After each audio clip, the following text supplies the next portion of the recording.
ABP Ganga आप देख रहे हैं, मैं हूं आपके साथ गुंजन दीक्षित। बुलेटिन की शुरुआत बड़ी खबर के साथ करेंगे। सीसी को कांग्रेस एमएलसी दीपक सिंह ने एक पत्र लिखा है। पत्र में भाजपा पर कोरोना फैलाने का आरोप लगाया है। पत्र में लिखा है 10 जनवरी को भाजपा चुनाव समिति की बैठक हुई। बैठक में यूपी भाजपा के प्रभारी राधा मोहन सिंह शामिल हुए। बैठक के बाद ही राधा मोहन सिंह कोरोना पॉजिटिव हो गए। तो कोरोना का कहर जहां लगातार बढ़ता जा रहा है, ऐसे में कई तरीके के आरोप भी लगाए जा रहे हैं। सीसी को कांग्रेस एमएलसी दीपक सिंह ने एक पत्र लिखा है और पत्र में भाजपा पर कोरोना फैलाने का आरोप लगाया है, क्योंकि कल ही एक बड़ी बैठक हुई थी भाजपा चुनाव समिति की और उस बैठक में यूपी भाजपा के प्रभारी राधा मोहन सिंह भी शामिल हुए थे। बैठक के बाद ही उन्होंने कोरोना का टेस्ट कराया और वो पॉजिटिव पाए गए, जिसको लेकर बड़ा आरोप भाजपा के ऊपर लगाया गया है। अनुभव हमारे संवाददाता सारा जानकारी के साथ फोन लाइन पे जुड़ गए हैं। अनुभव, सीईसी को कांग्रेस एमएलसी दीपक सिंह ने एक पत्र लिखा है, पत्र में क्या कुछ और अब क्या अभी तक क्या भाजपा की ओर से इस पर कोई रिएक्शन?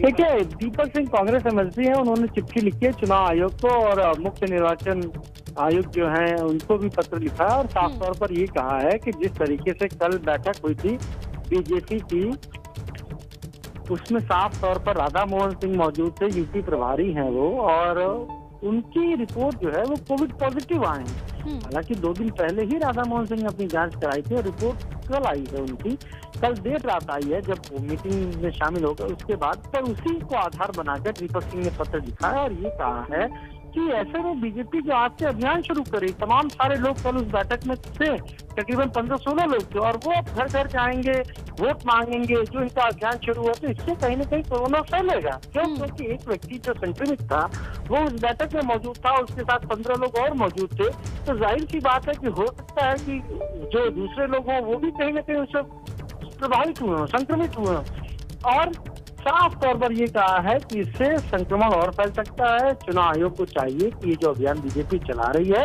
उस पर रोक लगाए। अब देखने वाली बात ये होगी अनुभव कि चुनाव आयोग की ओर से क्या इस पर रिएक्शन आता है, क्या फैसला लिया जाता है। शुक्रिया अनुभव जानकारी के लिए आपका। तो ये बड़ी खबर आपको बता दें, कांग्रेस एमएलसी दीपक सिंह ने एक पत्र लिखा है और भाजपा पर सीधे तौर का आरोप लगाया है कि जो घर घर जाकर अभियान चलाया जा रहा है भाजपा की ओर से, वो कोरोना फैलाव अभियान भी हो सकता है। वहीं आपको बता दें, यूपी भाजपा के चुनाव प्रभारी कोरोना पॉजिटिव हुए हैं। राधा मोहन सिंह ने कोरोना पॉजिटिव होने की जानकारी दी है। ट्वीट कर कोविड के शुरुआती लक्षण होने की बात उन्होंने ट्वीट करके बताई है। उन्होंने ट्वीट में क्या कुछ लिखा ये भी बताते हैं। कोरोना के शुरुआती लक्षण दिखने पर मैंने अपना कोविड का टेस्ट करवाया, रिपोर्ट पॉजिटिव आई, मैंने स्वयं को आइसोलेट कर लिया है। लक्षण बहुत शुरुआती हैं, मैं स्वस्थ महसूस कर रहा हूं। पिछले कुछ दिनों में जो लोग भी मेरे संपर्क में आए हैं वो अपनी जांच जरूर करवा लें।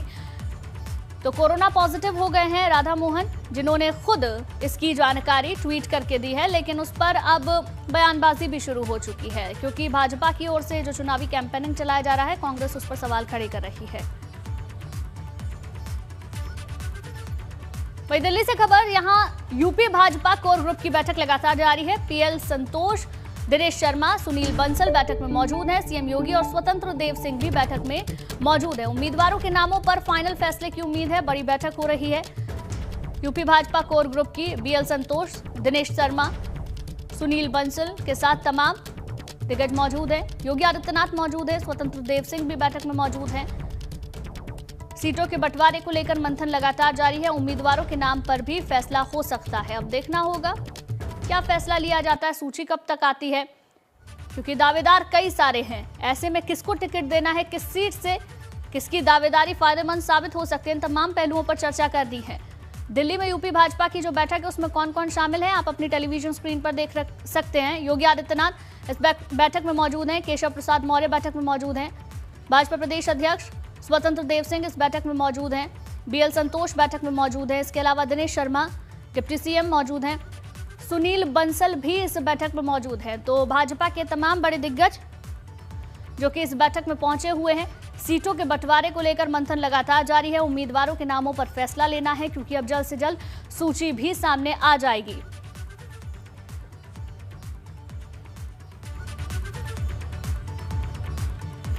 वहीं अखिलेश यादव पर डिप्टी सीएम केशव प्रसाद मौर्य ने निशाना साधा है। अखिलेश को मथुरा काशी से दिक्कत होती है। केशव प्रसाद मौर्य ने कहा, राधे राधे से अखिलेश को चिढ़ होती है। सपा का सुपड़ा चुनाव में साफ होगा। ये बयान केशव प्रसाद मौर्य ने दिया है। इस बार के चुनाव में अगर देखें तो मथुरा, काशी, अयोध्या काफी चर्चाओं में रहे और इसको लेकर एक बार फिर केशव प्रसाद मौर्य ने अखिलेश यादव पर निशाना साधा है।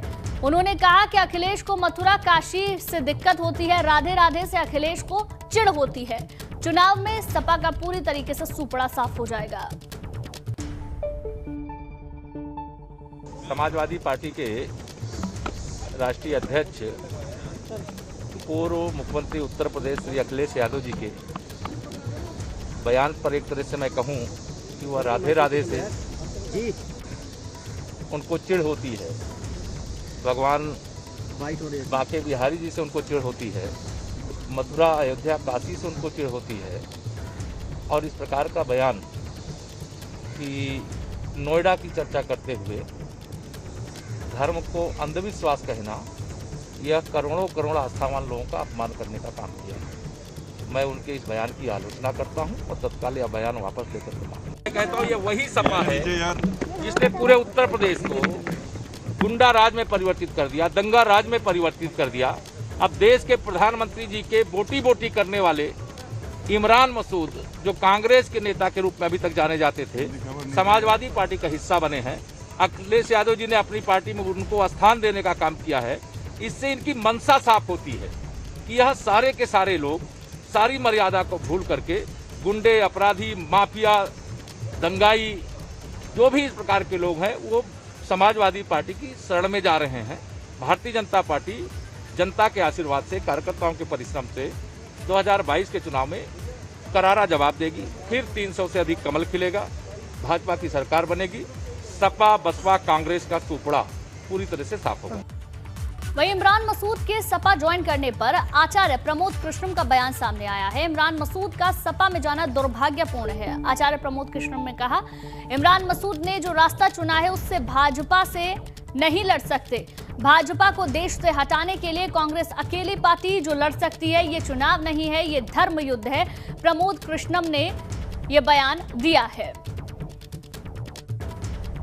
2022 के चुनाव का बिगुल बज चुका है।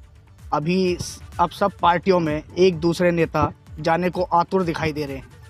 वहीं अगर बात की जाए पश्चिमी उत्तर प्रदेश की, तो पश्चिमी उत्तर प्रदेश से कांग्रेस के एक मजबूत नेता थे इमरान मसूद, अब वो सपा के हो गए हैं।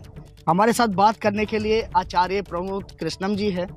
प्रमोद जी, आप प्रियंका जी के राजनीतिक सलाहकार भी हैं, 4 सीट कमेटी के सदस्य भी हैं, और आपकी पार्टी अब कमज़ोर होती नज़र आ रही है, क्योंकि एक मजबूत नेता कहे जाते थे पश्चिम उत्तर प्रदेश के इमरान मसूद, अब वो सपा में शामिल हो गए।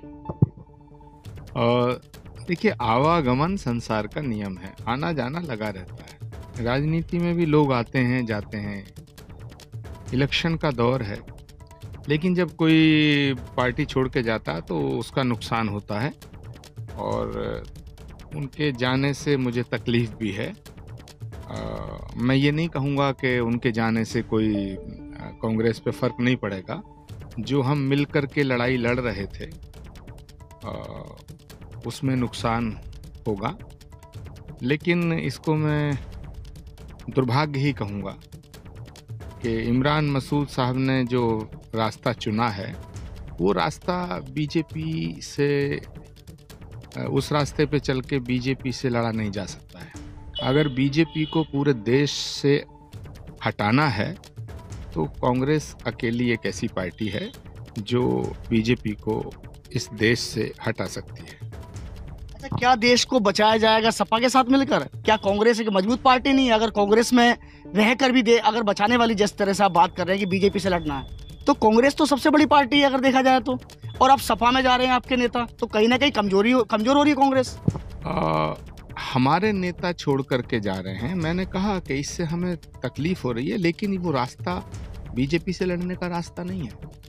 समाजवादी पार्टी हो या बहुजन समाज पार्टी हो या और भी क्षेत्रीय दल हों, इनमें इतना ना तो इनमें कुवत है, ना इनमें इतनी ताकत है, ना इनकी इतनी इमेज है कि ये योगी जी, मोदी जी और अमित शाह को हरा सकते हैं।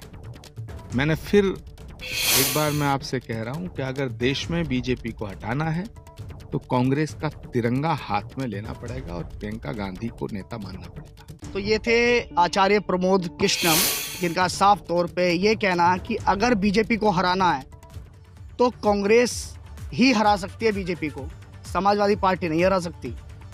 गाजियाबाद से बीपी गंगा के लिए मैं शक्ति सिंह। मुरादाबाद से खबर, जहां बैंक में गोली चलने से 2 छात्राओं सहित 4 लोग घायल हो गए हैं। घायलों को जिला अस्पताल लेकर पुलिस पहुंची है। बैंक के गार्ड की बंदूक से गोली चली है। संदिग्ध परिस्थितियों में गार्ड की बंदूक से गोली चल गई। यूनियन बैंक में गोली चलने से काफी अफरा तफरी की स्थिति हो गई। तस्वीरें भी आप देख सकते हैं। गुस्से में परिजनों ने बैंक के दरवाजे का शीशा तक तोड़ दिया। बमुश्किल बैंक में तोड़फोड़ होने से पुलिस ने वहां पर पहुंचकर मामले को थोड़ा शांत कराया। मुरादाबाद जनपद के थाना मुगलपुरा का ये पूरा मामला बताया जा रहा है। वही विधानसभा चुनाव के लिए सभी पार्टियां एक्शन में हैं और इस चुनाव में सभी को टिकटों की आस है। आज सुबह समाजवादी पार्टी के प्रदेश अध्यक्ष नरेश उत्तम पटेल के घर पर भी तमाम ऐसे कार्यकर्ताओं की भीड़ नजर आई जो टिकट की आस लिए वहां पहुंचे थे। देखिए हमारे संवाददाता अनुभव की रिपोर्ट। चुनाव आयोग ने भले ही कोरोना के बढ़ते मामलों के चलते रैलियों पर, जनसभाओं पर, साइकिल यात्राओं पर, बाइक यात्राओं पर रोक लगा रखी हो, लेकिन नेताजी क्या कह रहे हैं? तमाम सारे जो लोग हैं, खासतौर से जो टिकट की आस रखते हैं, वो इसी तरीके से हर दिन सुबह सुबह कभी पार्टी कार्यालय पहुंचते हैं, कभी नेताजी के आवास पर पहुंच जाते हैं। देखिए प्रदेश अध्यक्ष समाजवादी पार्टी के नरेश उत्तम, उनका आवास है ये बहुखंडी में, और यहाँ तमाम सारे लोग सुबह से ही पहुँचे हुए हैं। भीड़ हमें यहाँ पर भी नज़र आ रही है। कुछ लोग मास्क लगाए भी हैं, कुछ लोग बिना मास्क के भी नज़र आ रहे हैं। ऐसे में सबसे ज़्यादा मुश्किल नेताओं की बढ़ चुकी है। क्यों? क्योंकि उनके यहाँ सुबह से ही इसी तरीके से भीड़ हो जा रही है और हर कोई टिकट की उम्मीद लगाए बैठा हुआ है। तो लोग बायोडाटा भी लेकर आते हैं, ये भी कहते हैं कि उन्हें ही टिकट दिया जाए। देखिए तमाम सारे लोग यहाँ पहुँचे हैं। आप कहाँ से आए हैं? हम बरेली से आए हैं, बिथरी चैनपुर विधानसभा से। टिकट की आस है? जी, शिवचरण कश्यप नाम हमारा। हम ऐसी जगह से मांग रहे हैं टिकट जहां कश्यप ही एमएलए बनता है। आप कहाँ से आए हैं? मैं सर हरदोई से आया हूँ। अभी अपना बायोडाटा वगैरह लाए? हाँ लाया हूँ। टिकट चाह रहे हैं? हाँ, सांडिक चौथ था। सुबह ही आ गए थे? हाँ, मॉर्निंग में। आपका क्या नाम है? मैं अलीगढ़ से हूँ, अशोक यादव। आप भी टिकट चाह रहे हैं? शुभकामनाएं देने आए अपने प्रदेश अध्यक्ष को। आने वाले दिनों में सरकार बन रही है, इसलिए ज़्यादातर लोग यहाँ ऐसे ही नजर आ रहे हैं। आप कहाँ से आए? अलीगढ़ से आए, राजेश यादव। टिकट की आस है? शुभकामनाएं देने, सरकार बनने जा रही है। देखिए बहुत सारे लोग आपको इधर भी नजर आएंगे। यहाँ पर भी तमाम सारे बिना मास्क के ही लोग आ गए हैं। बहुत सारे लोग बिना मास्क हैं। भले ही चुनाव आयोग तमाम सारी बातें कहे, कोरोना को लेकर गाइडलाइन जारी करे, लेकिन देखिए यहाँ पर बहुत सारे लोग पहुँचे हुए यहाँ पर। आप कहाँ से आए हैं? हालांकि इन्होंने मास्क नहीं लगाया, इनसे बात नहीं करेंगे। आपने मास्क लगाया। क्या नाम है आपका? गजेंद्र सिंह चंदेल। गजेंद्र जी कहाँ से आप आए? 208 विधानसभा भोगनीपुर, कानपुर देहात। आप चाह रहे हैं कि टिकट पार्टी आपको दे? हैं बिल्कुल। देखिए बहुत सारे लोग यहाँ पहुँचे हैं। हर कोई, ज़्यादातर लोग हमें ऐसे ही मिले जो टिकट की आस लेकर पहुँचे। और चुनाव करीब है, जाहिर सी बात है। पार्टी का जो कार्यकर्ता है, पार्टी के जो नेता हैं, जो लगातार लंबे समय से काम कर रहे हैं, 5 साल में चुनाव आते हैं, तो कोशिश उसकी भी रहती है कि किसी तरह संगठन से अगर टिकट मिल जाए और वो मेहनत करे तो चुनाव जीते, विधायक बने। ये हर नेता का सपना होता है, हर कार्यकर्ता का सपना होता है। पर जब चुनाव आयोग ने रोक लगाई हुई है जो जनसभाएं करने पर, यात्राएं करने पर, तो ऐसे में कार्यकर्ताओं को, नेताओं को, पार्टियों को भी ये देखना चाहिए कि जब भी अगर लोग जुटे, भीड़ जुटे, तो कम से कम कोविड के जो प्रोटोकॉल हैं उनका भी पालन जरूर हो। कैमरा से वीरेंद्र के साथ अनुभव शुक्ला, एबी गंगा, लखनऊ। मुरादाबाद से खबर, जहां जिला अस्पताल से कोरोना संक्रमित मरीज भाग गया है। सीएमओ ने पुलिस को इसकी जानकारी भी दे दी है। कोरोना संक्रमित मरीज के अस्पताल से भागने के बाद वहां पर हड़कंप मच गया है। मरीज को ढूंढने का लगातार स्वास्थ्य विभाग की ओर से प्रयास भी किया जा रहा है, लेकिन बड़ी लापरवाही है। ऐसे में वो संक्रमित मरीज कितने लोगों के संपर्क में आएगा और कितने और लोगों को संक्रमित करेगा, ये सबसे बड़ा सवाल है। सिविल लाइन थाना इलाके के जिला अस्पताल का ये पूरा मामला बताया जा रहा है। वहीं कानपुर से खबर, जहां निष्पक्ष चुनाव के लिए अर्धसैनिक बलों का पहुंचना अब शुरू हो गया है। चुनाव को शांतिपूर्ण ढंग से संपन्न कराने के लिए आईटीबीपी पहुंची है। आईटीबीपी कंपनी के 120 जवानों के पहुंचने पर उनका स्वागत हुआ है। चौबेपुर के देवलालपुर गांव आईटीबीपी कंपनी की जो टीम है वो पहुंची है। तो अब चुनाव की तारीखों का ऐलान होने के बाद उसकी तैयारियां और भी ज्यादा मुकम्मल करने की हर तरफ से कोशिश की जा रही है। निष्पक्ष चुनाव के लिए अर्धसैनिक बलों का पहुंचना धीरे धीरे शुरू हो गया है।